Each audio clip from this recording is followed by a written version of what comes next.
শুনছেন care of কথক। এই ঠিকানায় মন আসে। হ্যাঁ, যন্ত্রযাপনের শব্দ দূষণে বা নাগরিক ব্যস্ততায় ক্লান্ত মন। দেশি বিদেশি সাহিত্যের বিপুল সম্ভারের কিছু পৃষ্ঠা দিয়ে আমরা সাজিয়ে তুলেছি আমাদের পসরা। তাই সময় পেলেই চলে আসুন কথকের পোস্ট অফিসে। এটা গল্পের ঠিকানা।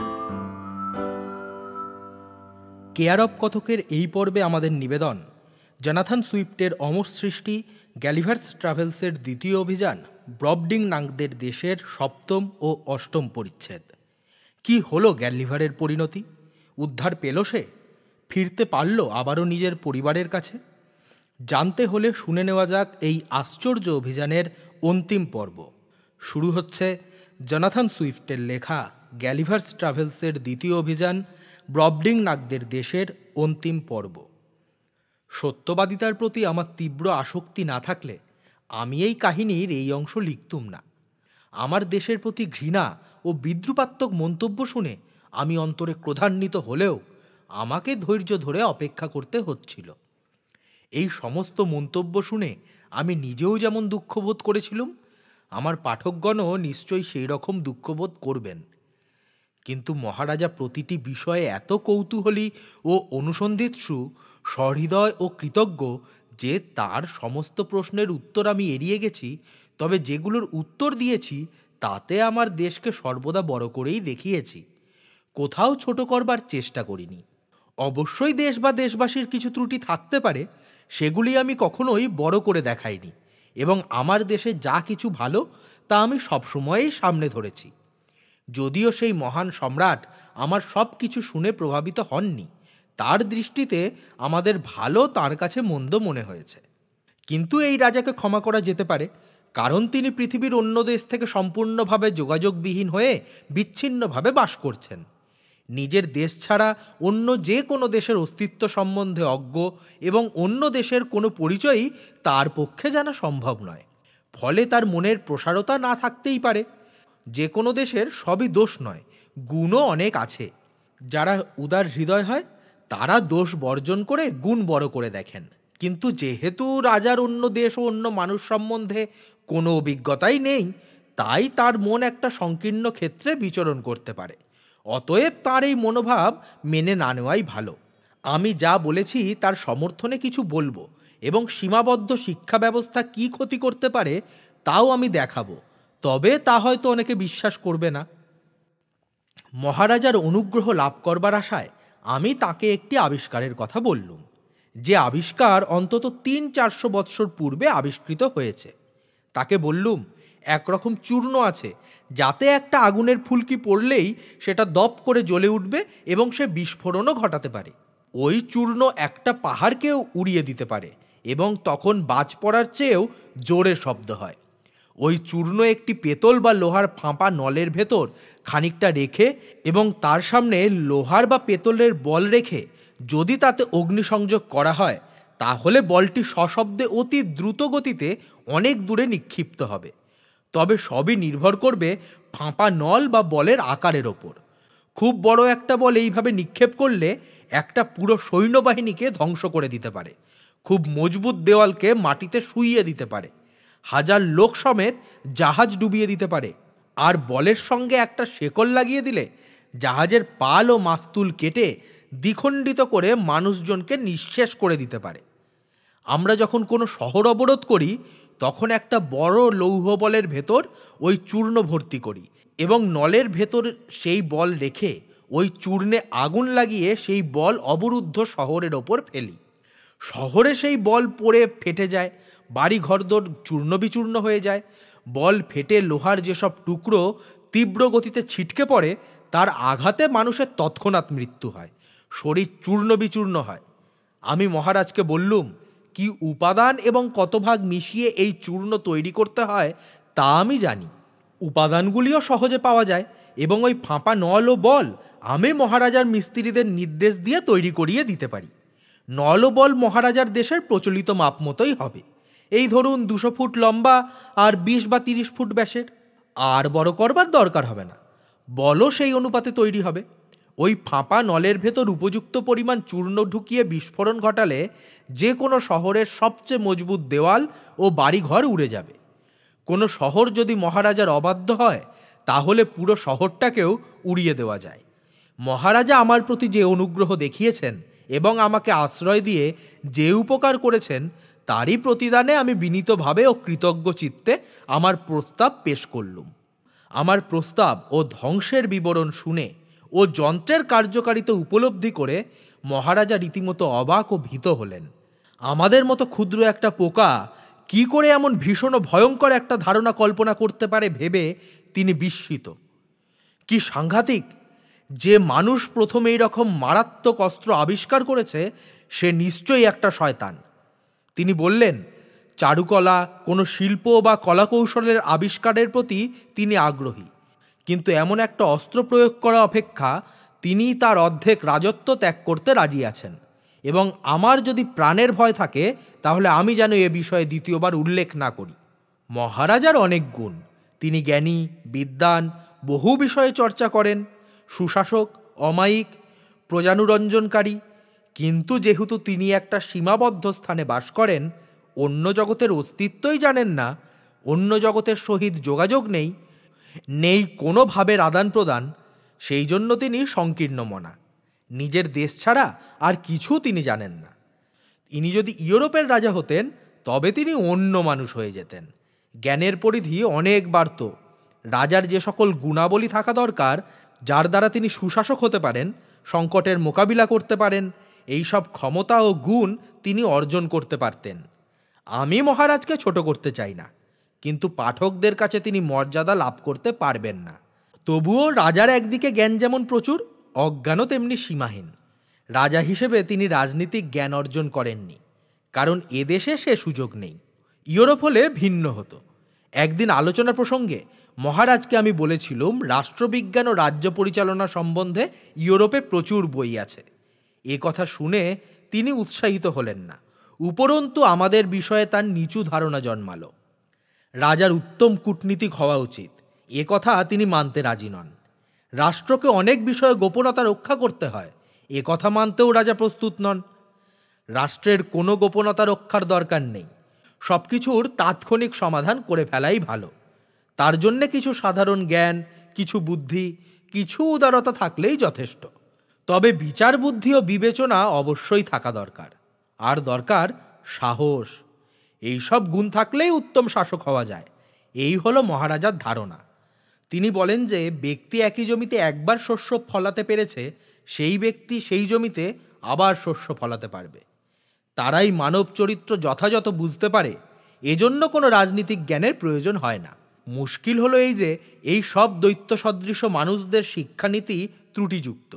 ওদের শুধু শেখানো হয় নীতিজ্ঞান, ইতিহাস, কাব্য ও গণিত। এইসব বিষয়ে ওদের নির্দিষ্ট মান অনুযায়ী যোগ্যতা অর্জন করতে হয়। দৈনন্দিন জীবনযাপন করার পক্ষে বিষয়গুলি উপযোগী। ওরা কৃষি ও ফসলের উন্নতি করেছে, কারিগরি বিদ্যাও কিছু আয়ত্ত করেছে, কিন্তু আর অগ্রসর হতে পারছে না। শুধুমাত্র এই কয়েকটি বিদ্যা আয়ত্ত করে আমরা সন্তুষ্ট থাকতে পারি না। উচ্চস্তরের কোনো ধ্যান ধারণা বা অতিপ্রাকৃত বিষয়েও আমি তাদের আকৃষ্ট করতে পারিনি, বোঝাতে পারিনি যে এসবেরও প্রয়োজন আছে। ওদের বর্ণমালার সংখ্যা 22টি। মজার বিষয় যে ওদের যে কোনো প্রচলিত আইন 22টি শব্দের মধ্যেই আবদ্ধ। কয়েকটি মাত্র ওই সংখ্যা অতিক্রম করেছে। আইন অবশ্য সহজ ভাষাতেই লেখা, শব্দবিন্যাসে কোনো জটিলতা নেই, কিন্তু সেই আইনের অন্যরকম ব্যাখ্যাও যে হতে পারে এর জন্য ওরা মাথা ঘামায় না, কারণ ওরা বেশি মাথা ঘামাতে প্রস্তুত নয়। যদিও বা কেউ সাহস করে কোনো আইনের প্রতিবাদ করতে চায়, তা সেটি সর্বোচ্চ অপরাধ রূপে বিবেচিত হবে। কি দেওয়ানি কি ফৌজদারি মামলায় যে রায় দেওয়া হয়, পরবর্তী কোনো মামলায় তার নজির কেউ উল্লেখ করে না। বিচারক মামলার চূড়ান্ত নিষ্পত্তি করে দেন। এরা মুদ্রাযন্ত্রের ব্যবহার জানে, ছাপাখানা আছে, বই আছে, কিন্তু ওদের পাঠাগারে বইয়ের সংখ্যা উল্লেখ করার মতো নয়। মহারাজার পাঠাগার সবচেয়ে বড়, কিন্তু বইয়ের সংখ্যা 1000 অতিক্রম করবে না। 1200 ফুট লম্বা একটি গ্যালারিতে বইগুলি সাজানো আছে। আমি ইচ্ছামতো বই নিয়ে পড়তে পারতুম, সে স্বাধীনতা আমার ছিল। মহারানীর কাঠের মিস্ত্রি একটা যন্ত্র বানিয়ে দিয়েছিল, সেটা রাখা হলো গ্লামডাল ক্লিচের একটা ঘরে। যন্ত্রটা অনেকটা মইয়ের মতো, 25 ফুট উঁচু, 50 ফুট লম্বা, অনেকগুলো ধাপ আছে। যন্ত্রটা এক জায়গা থেকে আরেক জায়গায় সরানো যেত। যে বই আমি পড়তে চাইতুম সেই বই দেওয়ালে একটা তাকে আটকে রাখা হতো, আর সেই মই যন্ত্রে উঠে প্রথমে সর্বোচ্চ ধাপে পৌঁছে পড়তে আরম্ভ করতুম। মইয়ের ওপরের ধাপে একবার থেকে বইয়ের লাইনগুলো পড়তে পড়তে লাইনের শেষে পৌঁছতুম। এইভাবে কয়েকটা লাইন পড়া হলে পরের ধাপে নেমে আসতুম।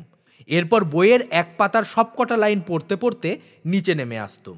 তারপর আবার ওপরে উঠে পাতা উল্টে আবার পড়তে আরম্ভ করতুম। বইয়ের পাতাগুলো ছিল পিচ বোর্ডের মতো মোটা, আর এক একটা পাতা 18 থেকে 20 ফুট লম্বা। পাতা উল্টাতে আমার দুটো হাতই লাগাতে হতো। আমি এদের অনেক বই পড়ে ফেললুম, বিশেষ করে ইতিহাস ও নীতিজ্ঞানের বই। এদের লেখার ধরন স্পষ্ট, যা লেখবার তা সোজাসুজি লিখেছে। অবান্তর একটা শব্দ বা কোনো অলংকার ব্যবহার করেনি। বক্তব্যের মধ্যে কোনো ঘোরপ্যাচ নেই, ফলে ভাষার কোনো স্বাদ নেই। নীতিজ্ঞানের যেসব বই, তার মধ্যে আমি একখানা বই দেখেছিলাম গ্লামের ঘরে। বইখানা গ্লামের গভর্নেসের।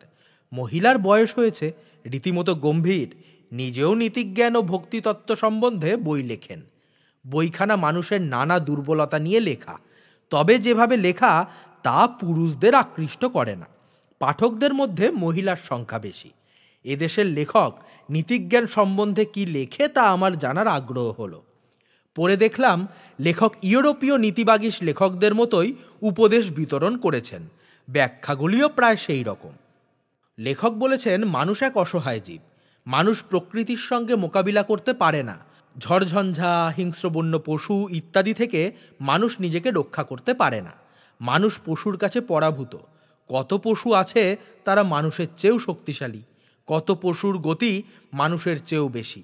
কারো অধিকতর দূরদৃষ্টিও আছে, তারা আবার মানুষের অপেক্ষা পরিশ্রমী। তিনি লিখেছেন যে প্রকৃতি ক্রমশ দুর্বল হচ্ছে, তার প্রাচুর্য ক্রমশ কমে আসছে। পূর্বে প্রকৃতি অধিকতর প্রাণবন্ত ও শক্তিশালী মানুষ বা জীবজন্তুর জন্ম দিতে পারত, কিন্তু এখন তা পারে না। এটা ভাবা অন্যায় হবে না যে পূর্বে মানুষের আকার আরও বড় ছিল, দৈহিক গঠন আরও মজবুত ছিল। সেকালে প্রকৃতি দৈত্য ও অতিকায় জীবজন্তুর জন্ম দিতে পারত। এই রাজ্যেই মাটির নিচে অনেক বিশাল আকারের খুলি বা কঙ্কাল, হাড় ইত্যাদি পাওয়া গেছে। বর্তমানে মানুষের আকার ক্রমশ ছোট হয়ে আসছে। প্রকৃতির নিয়ম অনুসারে এবং তার সঙ্গে মোকাবিলা করার জন্যে আমাদের আকৃতি আরও বড় এবং অঙ্গ প্রত্যঙ্গ আরও কঠিন হওয়া উচিত ছিল। কারণ বর্তমানে দুর্ঘটনাক্রমে একটা টালি খসে পড়ে আমাদের মাথা জখম করে ফেলতে পারে। দুষ্টু ছেলের ঢিলের আঘাতে কাতর হয়ে পড়ি, এমনকি ছোট নদীতেও আমরা ডুবে যাই। লেখক এই রকম কিছু যুক্তি উপস্থিত করেছেন এবং কিভাবে এইসব বিপদ এড়িয়ে মানুষ জীবনযাপন করতে পারে তার জন্যে কিছু নৈতিক উপদেশ দিয়েছেন। প্রকৃতি নিয়ে নীতিজ্ঞান বা বাগবিতণ্ডা আমার তেমন পছন্দ হলো না। তাছাড়া এসব তর্কেরও শেষ নেই। আমরা প্রকৃতিকে দেখি উদার দৃষ্টি দিয়ে, কিন্তু এদেশের মানুষ দেখে সংকুচিত দৃষ্টিতে। সামরিক বিভাগ নিয়ে এদের অনেক গর্ব। মহারাজার কাছে 1,76,000 পদাতিক সৈন্য এবং 32,000 অশ্বারোহী সৈন্য, কিন্তু এটাকে ঠিক সামরিক বাহিনী বলা চলে না। কয়েকটি শহরের ব্যবসাদার ও গ্রামের কৃষকদের নিয়ে বাহিনী গঠিত। তাদের সেনাপতি মনোনীত করা হয় কোনো অভিজাত পরিবারের কোনো ব্যক্তিকে এবং কারো কোনো বেতন নেই। এরা উত্তম কুচকাওয়াজ করতে পারে এবং শৃঙ্খলা মেনে চলে, শুধু এই জন্যে তাদের উত্তম যোদ্ধা বলা যায় না। ওদিকে প্রত্যেক কৃষক তাদের জমিদারের অধীন এবং ব্যবসাদাররা তাদের শহরের নিয়ন্ত্রণাধীন। সামরিক বিভাগে সৈন্য ভর্তি করার কোনো বাঁধা ধরা নিয়ম আছে বলে মনে হয় না। শহরের কাছে 20 ফুট চৌকো একটা মাঠে এই লোরব্রুলগুড শহরের ফৌজকে আমি প্রায় কুচকাওয়াজ করতে দেখেছি। এই ফৌজে প্রায় 25,000 পদাতিক ও 6,000 অশ্বারোহী সৈন্য আমি দেখে থাকব। সঠিক সংখ্যা বলতে পারবো না, কারণ বিরাট আকার শরীর নিয়ে ওরা যে মাঠে কুচকাওয়াজ করছিল এবং যারা দূরে ছিল তাদের যথাযথভাবে গণনা করা আমার পক্ষে সম্ভব হয়নি। একজন অশ্বারোহী যে ঘোড়াটির ওপর বসে আছে সেই ঘোড়াটি প্রায় 90 ফুট উঁচু। আমি দেখছি আদেশ পাওয়া মাত্রই ওই অশ্বারোহী বাহিনী একসঙ্গে তার তলোয়ার সরাত করে বার করে আন্দোলিত করতে লাগলো। এমন বিস্ময়কর দৃশ্য চাক্ষুষ না করলে কল্পনা করা যায় না। মনে হয় যেন আকাশে 20,000 বিদ্যুৎ একসঙ্গে ঝলসে উঠল। কৌতূহলের বিষয় যে এদেশের রাজা, যার সঙ্গে অন্য কোনো দেশের যোগাযোগ একেবারেই নেই, সে দেশের লোক একটা সৈন্যবাহিনী এবং তাদের সামরিক কুচকাওয়াজের কল্পনা কি করে করতে পারে। এ বিষয়ে ওদের সঙ্গে কথা বলে ও বই পড়ে আমি কিছু জানতে পেরেছিলাম। এরাও আমাদের মতো সেই ব্যাধিতে একদা ভুগেছিল, যে ব্যাধির প্রভাবে রাজা চান প্রজাদের বশে রাখতে, আর প্রজা চায় রাজাকে সরিয়ে নিজেরা বা নিজেদের মনোনীত ব্যক্তির হাতে শাসন ক্ষমতা তুলে নিতে বা দিতে। দেশের 3টি দল মাঝে মাঝে মাথাচাড়া দিয়ে উঠবার চেষ্টা করলে প্রচলিত আইনের সাহায্যে তাদের দাবিয়ে দেওয়া হয়। শেষ বিদ্রোহ ঘটেছিল বর্তমান মহারাজার ঠাকুরদার আমলে, কিন্তু তিনি দক্ষতার সঙ্গে সেই বিদ্রোহের মোকাবিলা করতে পেরেছিলেন। তখন থেকেই সামরিক বাহিনীকে একটা নিয়ম শৃঙ্খলার মধ্যে রাখা হচ্ছে। বরাবর আমার একটা আত্মবিশ্বাস ছিল যে আমি এদের হাত থেকে পালাতে পারবো এবং কোনো না কোনো সময়ে আমি দেশে ফিরবই ফিরব। কিন্তু কি করেই বা এদের হাত থেকে মুক্তি পাবো এবং কি করে যে দেশে ফিরতে পারবো সে বিষয়ে আমার কোনো ধারণাই ছিল না, কিংবা কোনো পরিকল্পনাও রচনা করতে পারিনি। শুধু একটা বিশ্বাস, অথবা ভেতর থেকে কেউ আমাকে প্রেরণা যোগাতো। আমি যে জাহাজে এসেছিলাম সেইটাই প্রথম জাহাজ যা এদেশের সামুদ্রিক এলাকায় ঢুকে পড়েছিল, এবং মহারাজা কঠোর আদেশ দিয়েছিলেন যে যদি কোনো সময় ওই রকম আর একটা জাহাজ এদিকে এসে পড়ে তাহলে সেখানে আটক করে যেন তার সমস্ত নাবিক ও যাত্রীসহ তাকে লোরব্রুলগুডে তুলে আনা হয়। তার ভীষণ ইচ্ছে আমার আকার মতো একটি রমণী জোগাড় করা, যাতে আমি তার সঙ্গে বিয়ে করে এদেশের সন্তান সন্ততির জন্ম দিতে পারি।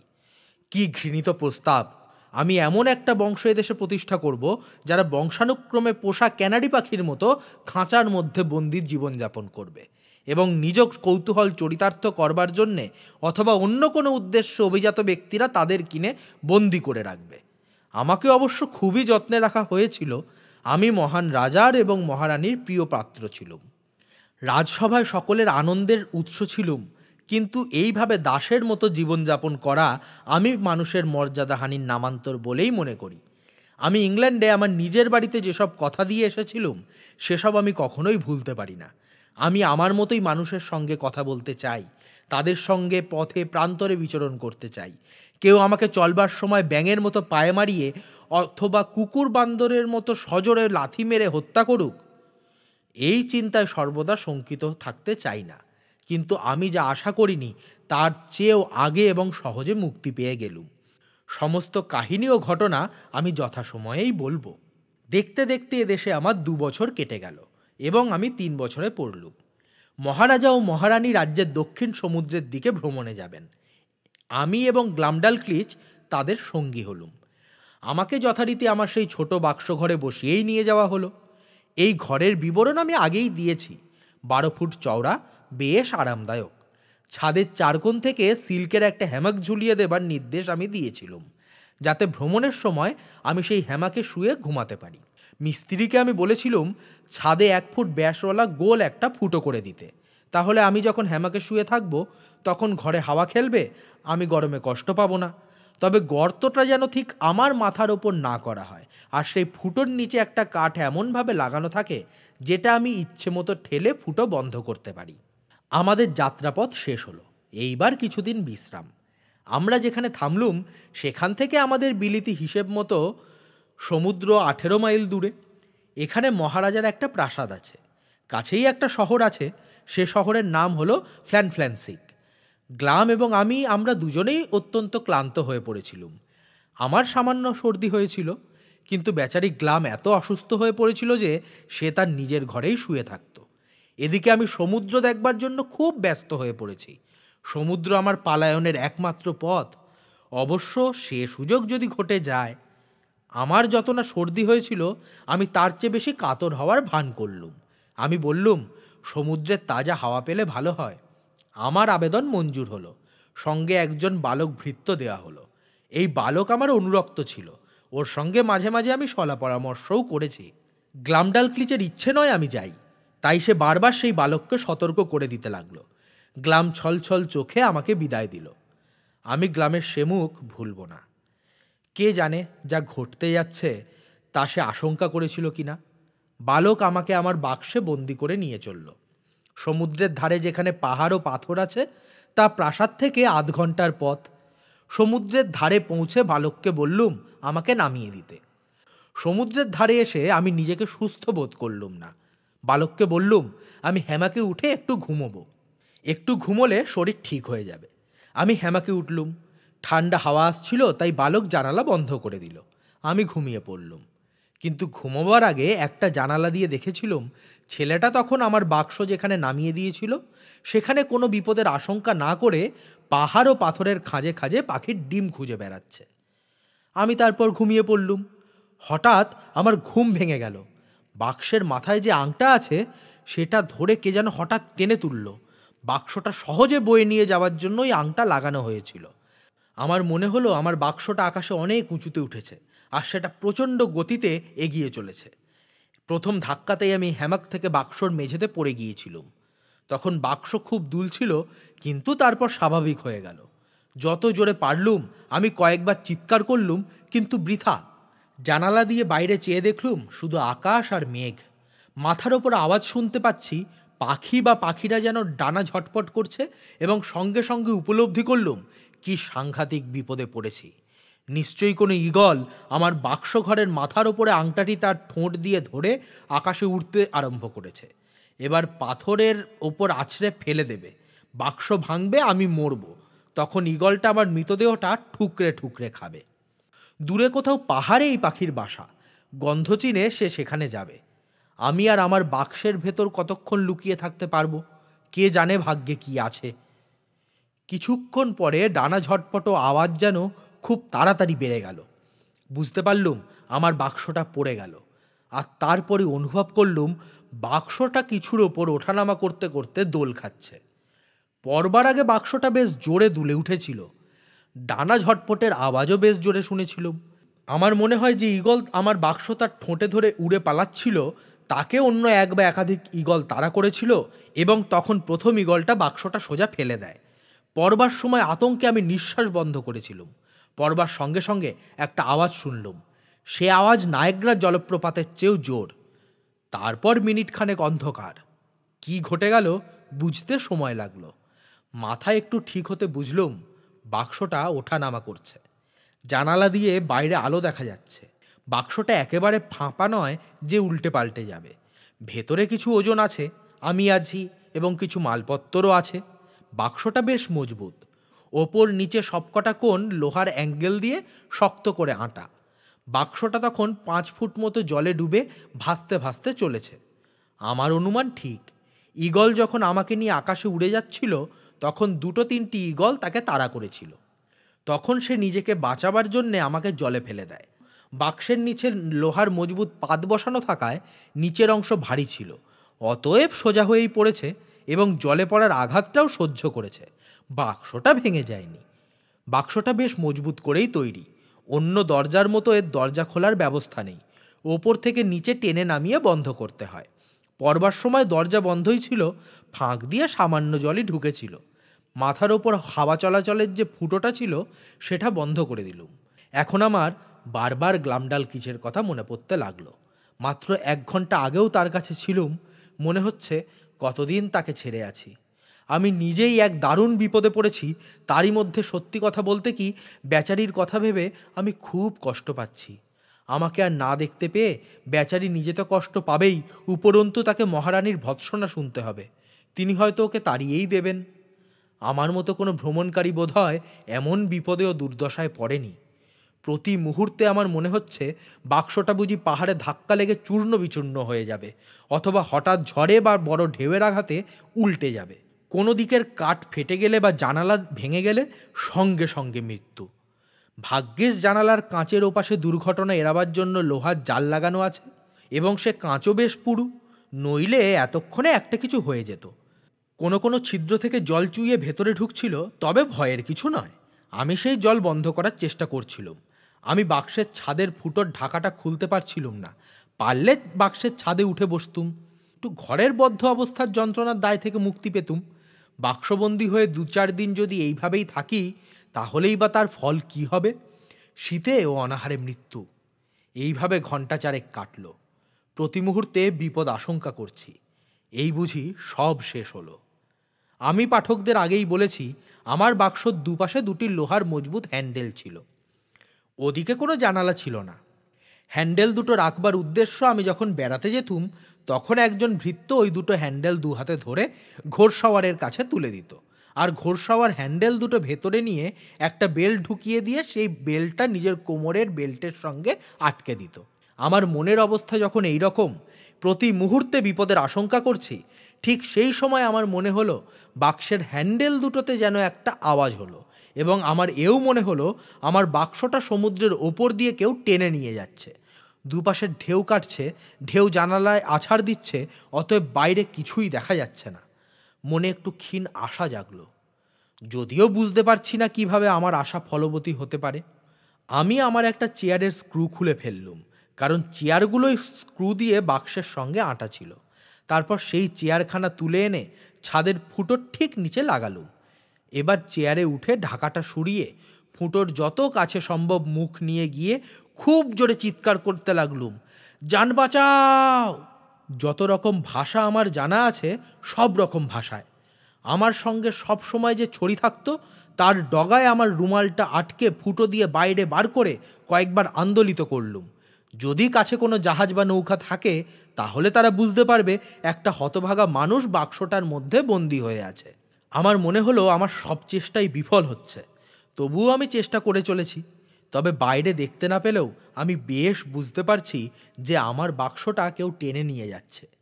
এইরকম ঘণ্টাখানেক চলল বা তারও কিছু বেশি হবে।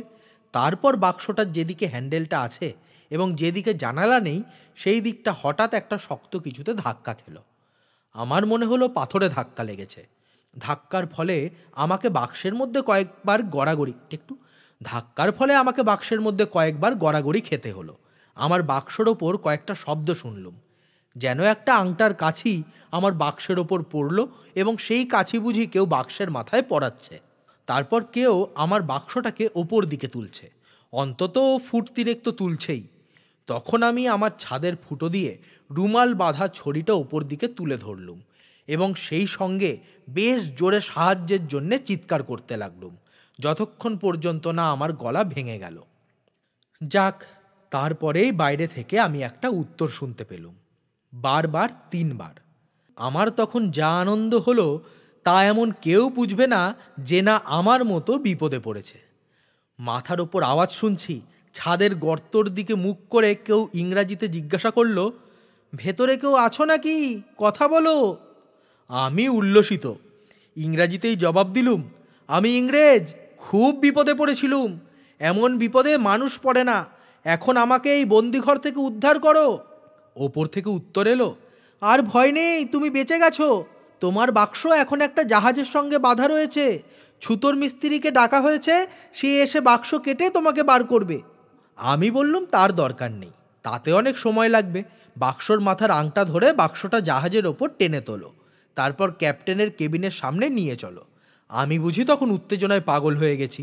আমি পাগলের মতো চিৎকার করে কথা বলছি। ওরা ভাবলো আমি সত্যিই পাগল হয়ে গেছি। ওরা হাসতে লাগলো, অথচ আমি আমারই মতো ইংরেজ এবং আমারই মতো মানুষদের মধ্যে এসে গেছি। তাদের শক্তিও আমার মতো। তবুও ছুতোর মিস্ত্রি এলো এবং বাক্সের মাথায় 4 ফুট চওড়া একটা গর্ত কাটলো। তারপর ভেতরে একটা মই নামিয়ে দিল। আমি সেই মই বেয়ে ওপরে উঠলুম এবং আমাকে জাহাজে নিয়ে যাওয়া হলো। আমি তখন অত্যন্ত পরিশ্রান্ত ও দুর্বল। জাহাজের নাবিকরা অবাক, স্তম্ভিত। আমাকে তারা 1000 প্রশ্ন করতে আরম্ভ করলো, কিন্তু আমার তখন সেসব প্রশ্নের উত্তর দেবার মতো ক্ষমতা বা ইচ্ছা কোনোটাই ছিল না। নাবিকদের মতো আমিও অবাক ও বিহ্বল। ভাবছি, এতগুলো বেটে মানুষ এখানে এলো কি করে, অথচ তারা আমারই মতো মানুষ। আসলে দীর্ঘদিন দৈত্যপুরীতে থাকায় আমার দৃষ্টি তখন পর্যন্ত অভ্যস্ত হয়নি, নিজেকেও তখন দৈত্য মনে হচ্ছে। কিন্তু জাহাজের ক্যাপ্টেন মিস্টার টমাস উইলক্লস একজন সজ্জন ও যোগ্য ব্যক্তি। স্প্রেশায়ারের তার বাড়ি। তিনি আমার অবস্থা বুঝতে পারলেন। তিনি বুঝলেন আমি বোধহয় জ্ঞান হারাবো। তিনি নাবিকদের হাত থেকে আমাকে উদ্ধার করে নিজের কেবিনে নিয়ে গেলেন। তারপর আমাকে সুস্থ করবার জন্যে বলদায়ক একটি পানীয় কর্ডিয়াল পান করতে দিলেন। বললেন ওঁরই বিছানায় শুয়ে ঘুমিয়ে পড়তে।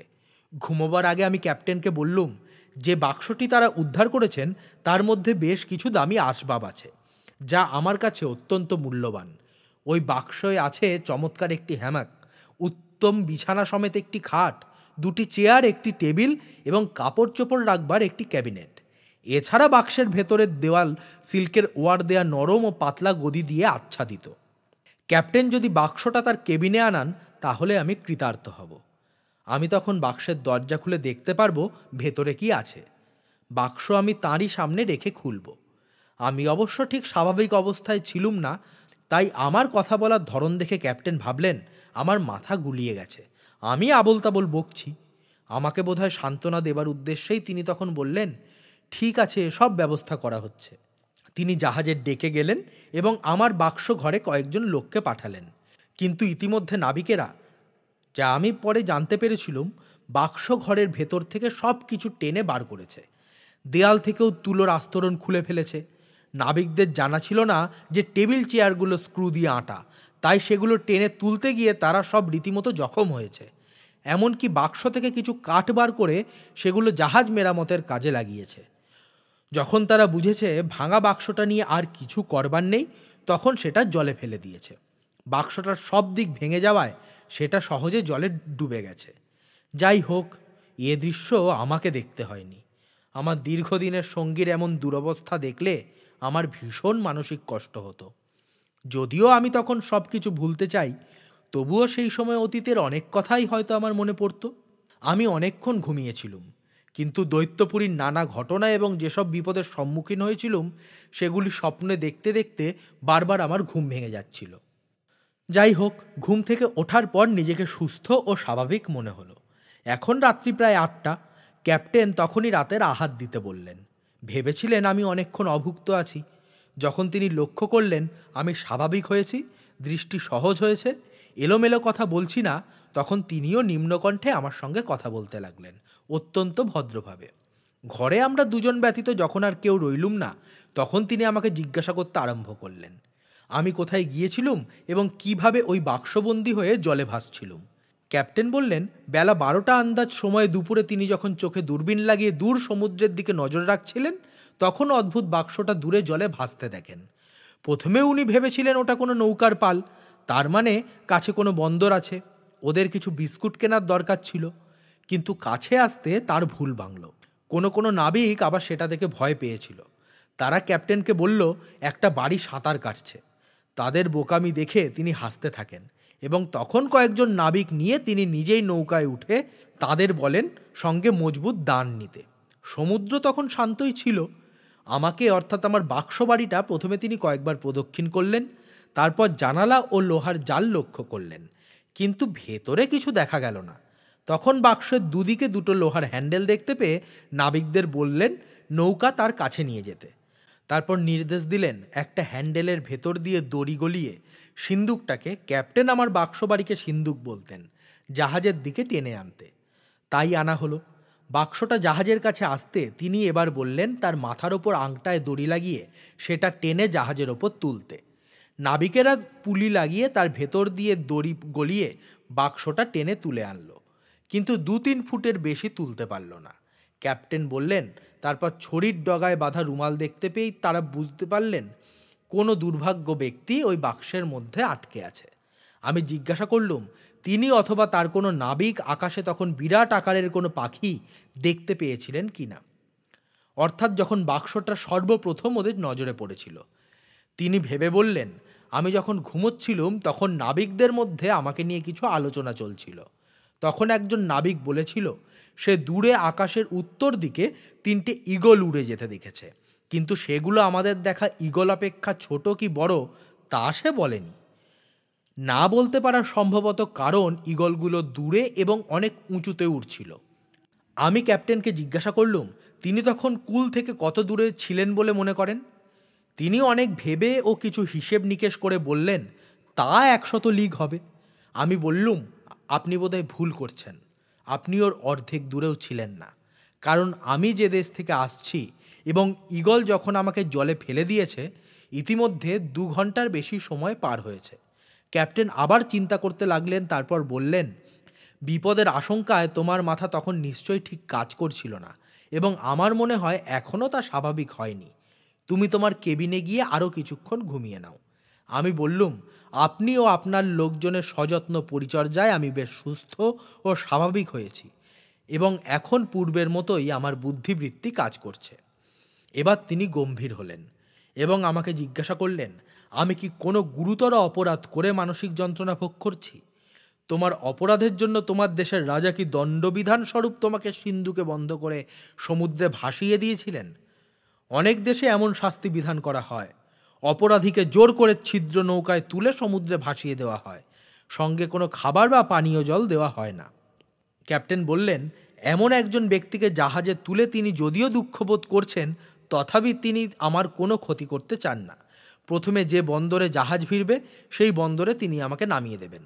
তিনি বললেন, জাহাজে উঠে আমি নাবিকদের যে সমস্ত অসম্ভব ও অবিশ্বাস্য কথা বলেছি এবং পরে আমার সিন্দুক বা বাক্স সম্বন্ধে তাকেও যা বলেছি, তাতেই তার সন্দেহ হয়েছিল। তাছাড়া রাতে আহারের সময় আমার দৃষ্টি ও ব্যবহার লক্ষ্য করেও তার একই রকম ধারণা হয়েছে। আমি বললুম, তাহলে আমার কথা ধৈর্য ধরে শুনতে হবে। তারপর আমি ইংল্যান্ড ছাড়ার পর থেকে তিনি আমাকে জাহাজে তোলা পর্যন্ত যা ঘটেছিল সেই কাহিনী তাকে অত্যন্ত বিশ্বস্ততার সঙ্গে বললুম। মানুষের যুক্তিবাদী মন সত্য মিথ্যা বুঝতে পারে। জাহাজের ক্যাপ্টেন যোগ্য ও সৎ এবং তিনি শিক্ষিত ও জ্ঞানী ব্যক্তি। তিনি আমার কাহিনী বিশ্বাস করলেন। আমার কাহিনীর কিছু প্রমাণ দেবার জন্যে আমি তাকে অনুরোধ করলুম যে আমার ক্যাবিনেটটি এই কেবিনে আনার ব্যবস্থা করতে, যার চাবি আমার পকেটেই আছে। নাবিকেরা আমার বাক্সের কি দুর্দশা করেছে সে কথা তিনি আমাকে আগেই বলেছিলেন। ক্যাবিনেট আনা হলে আমি সে দেশে যেসব দুর্লভ সামগ্রী সংগ্রহ করেছিলুম সেগুলি তাকে দেখাতে লাগলুম। সৌভাগ্যক্রমে আমি সেগুলি আমার ছোট বাক্স ঘরের ক্যাবিনেটেই রেখেছিলুম। মহারাজার দড়ি কেটে যে চিরুনি করেছিলুম এবং মহারানীর বুড়ো আঙুলের কাটা নখে মহারাজার দাড়ি বসিয়ে যে আরেকটা, সব আমি ক্যাপ্টেনকে দেখালুম। তারপর ছুঁচ ও পিনের সংগ্রহ ছিল, যা এক একটা 1 ফুট থেকে 1.5 ফুট লম্বা। বোলতার 4টে হুল জুড়ে একটা ছোট যন্ত্র। মহারানী একদিন আমাকে একটা সোনার আংটি উপহার দিয়েছিলেন। হাসতে হাসতে সেটা আবার তিনি আমার গলায় পরিয়ে দিয়েছিলেন, অথচ সেটা তার কোড়ে আঙুলের আংটি, তাও দেখালুম। ক্যাপ্টেন আমার প্রতি যে ভদ্রতা ও সৌজন্য দেখিয়েছেন তার কৃতজ্ঞতা স্বরূপ আংটিটা আমি ক্যাপ্টেনকে উপহার দিতে চাইলুম, কিন্তু তিনি নিতে রাজি হলেন না। মহারানীর একজন সহচরীর পায়ের আঙুলের একটা কড়া আমি কেটেছিলুম। এই যে সেই কড়াটা, দেখেছেন কত বড়? এটা ক্রমশ শক্ত হয়ে যাচ্ছে। আমি যখন ইংল্যান্ডে পৌঁছাবো তখন এটা আরও শক্ত হবে। আমি তখন এটা দিয়ে একটা বাটি বানিয়ে রূপো দিয়ে মুড়ে দেবো। অবশেষে আমি যে ব্রিচেস পরে আছি সেদিকে তার দৃষ্টি আকর্ষণ করলুম। তাকে বললুম, এই ব্রিচেস ও দেশের ইঁদুরের চামড়া দিয়ে তৈরি। গ্লামডালক্লিচের একজন ভৃত্যের একটি দাঁত আমার কাছে ছিল। একজন আনাড়ি ডাক্তার তার যন্ত্রণাদায়ক দাঁতটা তুলতে গিয়ে ভালো দাঁত তুলে ফেলেছিল। আমি সেই দাঁত পরিষ্কার করে আমার কাছে রেখে দিয়েছিলাম। দাঁতটা 1 ফুট লম্বা এবং বের 4 ইঞ্চি। দাঁতটার প্রতি ক্যাপ্টেন কৌতূহল প্রকাশ করতে থাকায় সেটা আমি তাকে উপহার দিলুম। তিনি আমাকে অনেক ধন্যবাদ দিয়ে সেটি নিজের কাছে রাখলেন। ক্যাপ্টেন আমার প্রতি অত্যন্ত প্রীত হলেন এবং আমাদের উভয়ের সম্পর্ক নিবিড় হলো। তিনি আমাকে বললেন যে আমি ইংল্যান্ডে ফিরে আমার এই অভিজ্ঞতার সংবাদপত্র মারফত যেন পৃথিবীকে জানিয়ে দিই। আমি বললুম, ভ্রমণের বই প্রচুর আছে, এত বেশি যে আমরা সব বই পড়ে উঠতে পারি না, এবং নতুন যে বই লেখা হবে তা অসাধারণ না হলে কেউ পড়বে না। তবে কিছু ভ্রমণকারী বা লেখক এমন কাহিনী লিখেছেন যা তিনি নিজে দেখেননি বা অতিরঞ্জিত করেছেন। আমি বললুম, আমার অভিজ্ঞতার বিষয় নতুন করে কি আর লিখতে পারি? অন্যান্য ভ্রমণকারীর মতোই আমিও বিভিন্ন দেশের মানুষজন, গাছপালা, পশু পাখি, রীতিনীতি, অসভ্যদের মূর্তি পূজা এসবই তো দেখেছি। এসব বিষয়ে অনেকেই লিখেছেন। ক্যাপ্টেনকে ধন্যবাদ জানিয়ে বললুম, আপনি যখন বললেন তখন আমি ভেবে দেখব। ক্যাপ্টেন আমাকে বললেন, একটা জিনিস ভেবে তিনি অবাক হচ্ছেন যে আমি এত জোরে কথা বলছি কেন। সে দেশের রাজা ও রানী কি কানে কম শুনতেন? আমি বললুম, গত 2 বছর ধরে জোরে কথা বলে বলে আমার অভ্যাস হয়ে গেছে। রাজাও তার প্রজাদের কণ্ঠস্বর স্বাভাবিক ও শ্রুতিমধুর। তারা আমার সঙ্গে ফিসফিস করে কথা বলতেন, তাই আমি শুনতে পেতাম বেশ ভালোভাবেই। কিন্তু ও দেশে আমি যার সঙ্গে কথা বলতুম আমার মনে হতো সে বুঝি কোনো রাস্তার ধারে উঁচু বাড়ির চূড়োয় বসে আছে। তারা এত লম্বা ছিল। আমাকে টেবিলের ওপর দাঁড় করিয়ে তারা সামনের চেয়ারে বসলে অথবা আমাকে হাতে তুলে না নিলে তারা আমার কথা শুনতে পেতেন না। আরও একটা কথা বলি, সে দেশে সব মানুষ তো বিরাট লম্বা। 2 বছর তাদের দেখে দেখে আমার নজরও সেই রকমই হয়ে গিয়েছিল। তাই আমি যখন বাক্স থেকে বেরিয়ে জাহাজের চারপাশে তাকালুম তখন আমার নাবিকদের দেখে আমার মনে হচ্ছিল, ওই কোথায় এলুম, এখানে তো মানুষ ক্ষুদ্রকায়। তখন আমার মনে হচ্ছিল এমন বেঁটে মানুষ আমি বুঝি কখনো দেখিনি। ওই মহারাজার দেশে আমি যখন ছিলুম তখন আমি আয়নায় নিজেকে দেখতে লজ্জা পেতুম, কারণ আমার চারিদিকে সব বিরাটাকায় মানুষ, তাদের তুলনায় নিজেকে পিপিলিকা মনে হতো। ক্যাপ্টেন আমাকে বললেন, রাতে আহারের সময় তিনি লক্ষ্য করেছেন আমি যেন অনেক কিছু অবাক হয়ে দেখছি এবং মাঝে মাঝে হাসি দমন করতে পারছি না। তখন ক্যাপ্টেন মনে করেছিলেন আমার মাথায় হয়তো কোনো গোলমাল আছে। আমি বললুম, আপনি ঠিক বলেছেন, তবে আমার মাথায় কোনো গোলমাল হয়নি। আসলে ওদেশে সব কিছু বড় বড় আকারে দেখে অভ্যস্ত হয়ে গিয়েছিল, তাই খাবার টেবিলের ডিশ দেখে মনে হলো ওটা বুঝি আমাদের 3 পেন্স রুপোলি মুদ্রার চেয়ে বড় নয়। পর্কের ঠ্যাং বুঝি এক গ্রাসেই খেয়ে নেওয়া যাবে। একটা কাপ বুঝি বাদামের খোলার চেয়ে বড় নয়। এইভাবে আমি ওদেশের মহারাজাদের প্রাসাদের নানা সামগ্রীর সঙ্গে আমাদের নিজেদের নানা সামগ্রীর তুলনা করে ক্যাপ্টেনকে বললুম, এই আমার অবাক হবার ও হাসবার কারণ। মহারানীর কাছে এবং তার সেবায় আমি বেশ আনন্দেই ছিলুম। তিনি অবশ্য আমার ব্যবহারের জন্য সব কিছুই মাপমতো তৈরি করে দিয়েছিলেন, কিন্তু চারপাশে যা দেখতুম সেগুলির সঙ্গে আমার নিজস্ব সামগ্রীগুলি ও নিজেকে তুলনা করে আমি নিজেই হাসতুম। কখনো কখনো মনে হতো ছোট হওয়াটা বুঝি একটা ত্রুটি। এতক্ষণে ক্যাপ্টেন আমার বক্তব্য বুঝলেন এবং মজা করে বললেন, আমার চোখ অনেক বড় হয়ে গেছে, কিন্তু আমার পেট সে তুলনায় ছোট, কারণ সারাদিন উপবাস করার পর রাত্রে যা খেলুম তা যৎ সামান্য। তারপর কৌতুকের সঙ্গে বললেন, আমার বাক্সটা ঈগল পাখির ঠোঁটে তুলে নিয়ে যাচ্ছে ও তারপর সেটা অনেক উঁচু থেকে সে জলে ফেলে দিল। এ দৃশ্য দেখবার জন্যে তিনি সানন্দে 100 পাউন্ড খরচ করতে পারেন। এই বিরল ঘটনা ও দৃশ্য ভবিষ্যৎ বংশের জন্যে অবশ্যই লিপিবদ্ধ করে রাখা উচিত। তবে তিনি ফেটানের সঙ্গে তুলনা করে যে মন্তব্য করলেন তা আমি ঠিক হজম করতে পারলুম না। ক্যাপ্টেন টানকিন থেকে ইংল্যান্ডে ফিরছিলেন, কিন্তু জাহাজ উত্তর পূর্ব দিকে পথভ্রষ্ট হয়ে 44 ডিগ্রি অক্ষাংশ ও 143 ডিগ্রি দ্রাঘিমা পর্যন্ত চলে গিয়েছিল।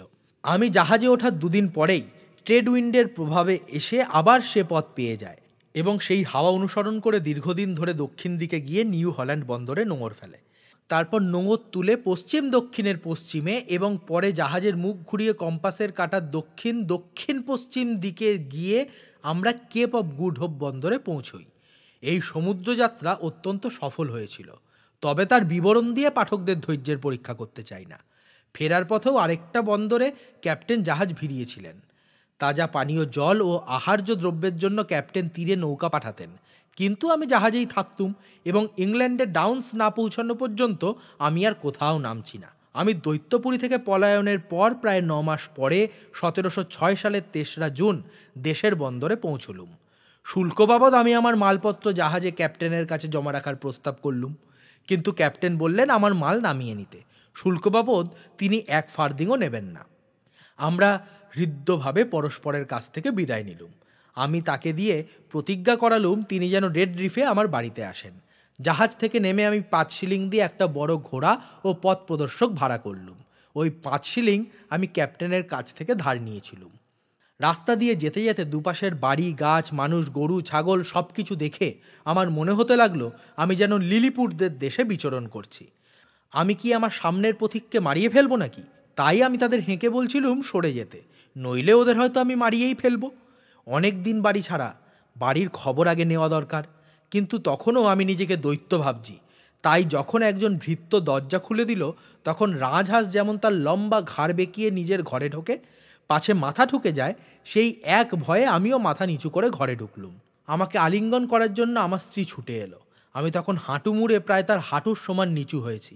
আমার মেয়েও এলো আমার আশীর্বাদ নিতে। আমি তো দৈত্যপুরীদের দৈত্যদের মুখ দেখবার জন্য সর্বদা মাথা তুলে রাখতুম, সেটা অভ্যাস দাঁড়িয়ে গেছে।